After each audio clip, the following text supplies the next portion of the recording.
of Mount Everest, I'd sail the seven seas. Hola a todos, bienvenidos nuevamente a mi canal.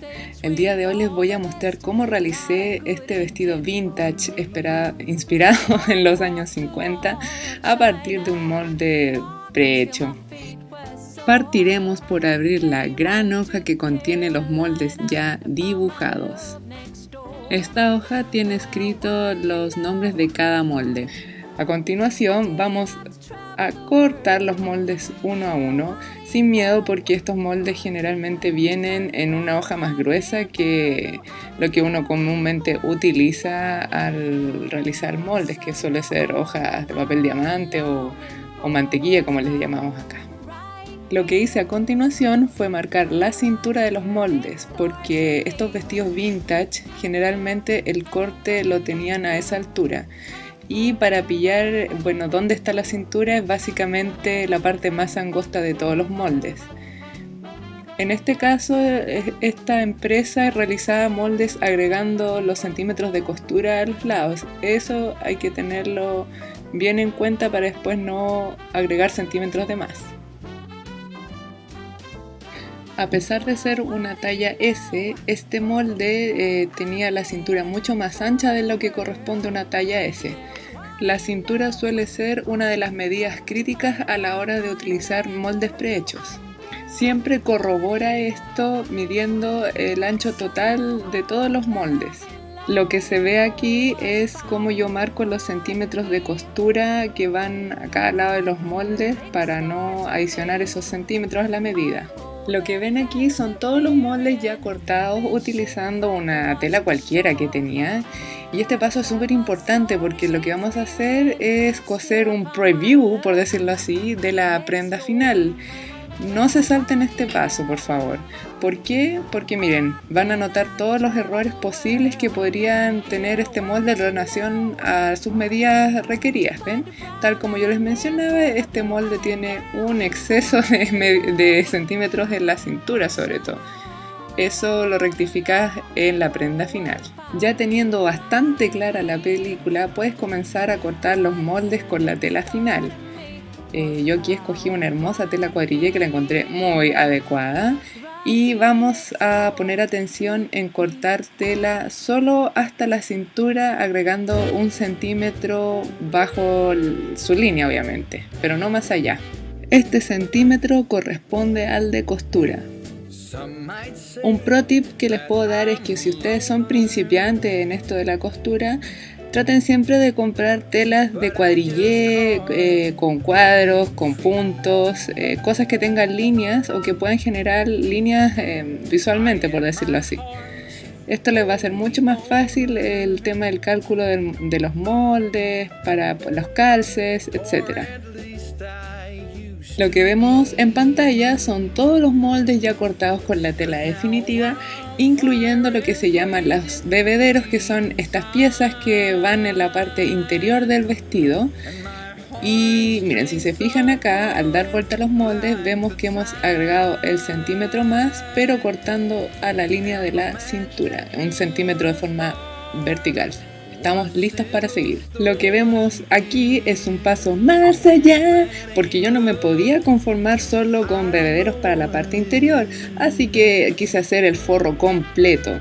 ¿Cómo hacemos esto? Simplemente superponiendo los dos moldes, el bebedero y el molde principal, y dibujamos lo que es el molde del forro, añadiendo los centímetros de costura para que nos quede un trabajo bien realizado, obviamente. Lo que ves aquí es a mí, por supuesto, cosiendo lo que serán las piezas de esta prenda. Esto es una de las etapas más satisfactorias porque al fin tu prenda va a comenzar a tomar forma. También utilicé la overlock, que es esta máquina que te sirve para sellar las costuras y que no quede ninguna hilacha en el proceso final. Así es como quedan unidos el delantero y la espalda, tanto por dentro y por fuera. También podemos ver las prendas interiores correspondientes a los bebederos con el forro unido. Si se fijan, aquí hubo un problema, no calculé bien y me faltó centímetro, pero eso se corrige fácilmente agregando otra pieza y uniéndola, y así no vamos a tener problema con los calces finales, ¿ven? y todo queda bien ordenadito y bien pulcro. Lo que les quiero mostrar ahora es cómo realicé la falda. Mi idea era realizar un tablón encontrado que queda muy bonito en estas faldas tipo vintage. Como este es un vestido relativamente sencillo, hacer la típica falda plato se me hacía muy básico. Lo que ves aquí es un molde a escala y es muy bueno para sacar medidas sin cortar directamente la tela. Las medidas más importantes que vas a necesitar son primero el ancho de tu cintura, que para esta base utilizaremos la mitad.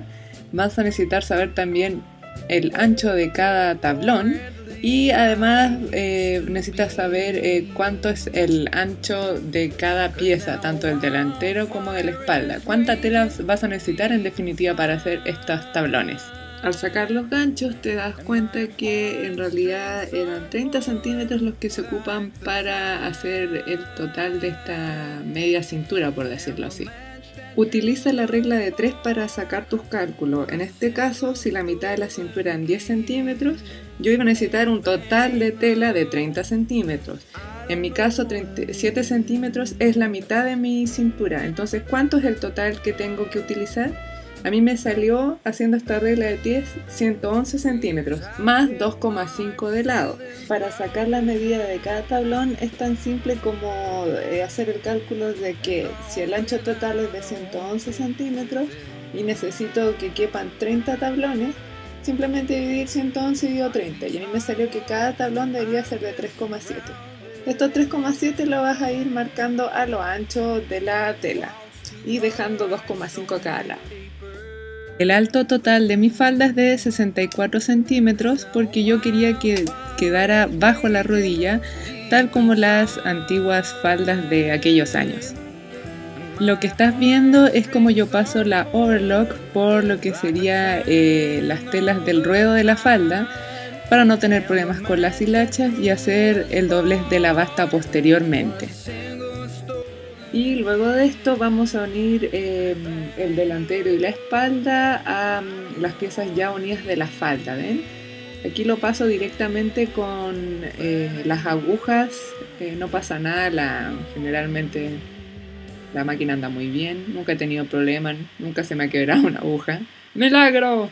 Pero bueno, lo importante es ir cosiendo lento, no a lo loco, porque para que las piezas queden bien centradas y calzadas, no se nos vaya corriendo el molde. Cuando ya tengamos lista la costura, miren qué lindo se ve, vamos a ver, vamos a hacer una prueba de calce aquí con la parte interior y si se fijan ahora no tenemos problemas con que nos falta tela, forro en este caso, y simplemente vamos a tener que cortar lo que nos sobró abajo.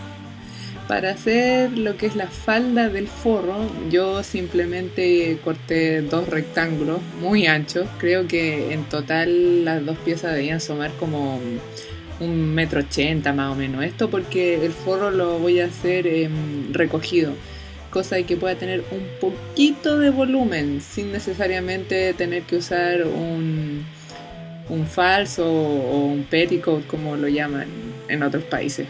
Estos dobleces que me ves haciendo son para hacer la terminación inferior de lo que será el ruedo del forro. ¿Ven que se ve mucho más bonito así? Y así es como queda el forro previo a que realice las costuras con lo que son las piezas delanteras.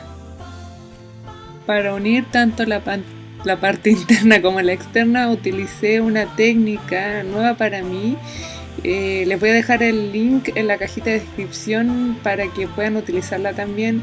No me quedó muy prolija, pero bueno, ahora finalmente sé cómo hacer la unión de forma correcta.